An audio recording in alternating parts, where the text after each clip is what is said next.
Attention à la trajectoire, Fabien, extérieur du pied et...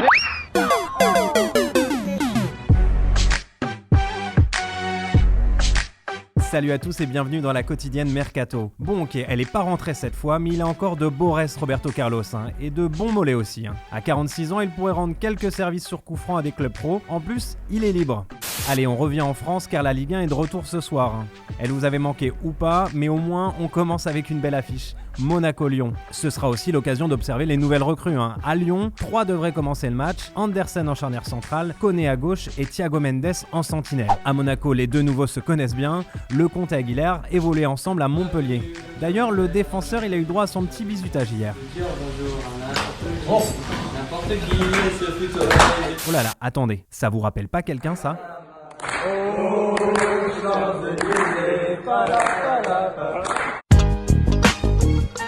Et pendant ce temps-là, Kylian Mbappé, il lâche rien à l'entraînement. Mais alors, vraiment rien.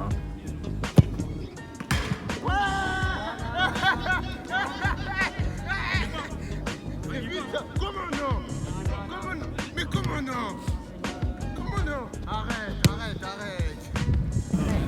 Mais c'est un truc clair. Ah, t'es bonnet. Allez, on part tout de suite en Espagne avec Neymar qui fait la une de tous les quotidiens.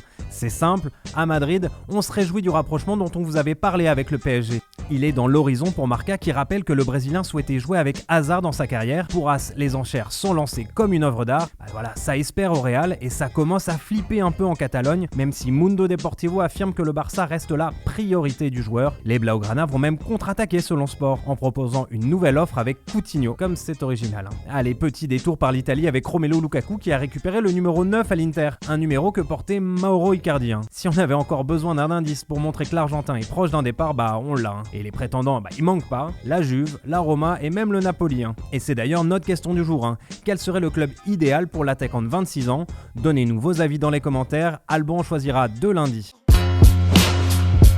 Et pendant ce temps-là, le Bayern jouait son dernier match amical contre les amateurs de Rotha Regern. Score final, 23-0. Ouais, 23-0. Un bravo tout spécial pour Corentin Tolisso qui a inscrit un quadruplé en 5 minutes.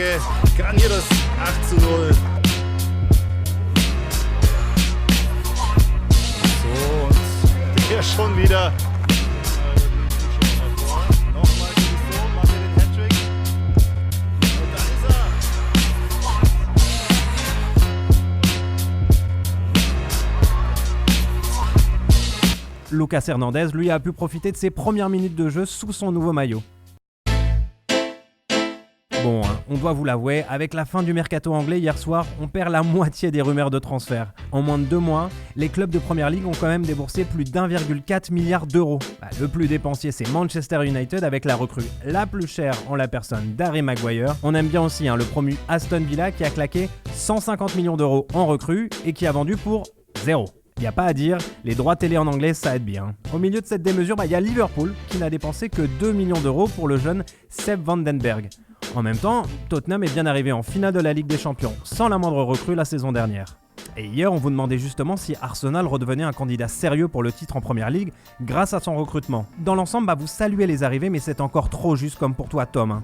Tu soulignes l'écart de profondeur de banc avec les monstres City et Liverpool. Pour toi, Oumar, l'objectif cette saison pour les Gunners, c'est le top 4 et retrouver un meilleur équilibre dans l'effectif. Allez, la quotidienne Mercato, c'est terminé pour aujourd'hui. On se quitte avec ce but venu de San Antonio. Et ouais, il n'y a pas que les Spurs. Portez-vous bien et à lundi.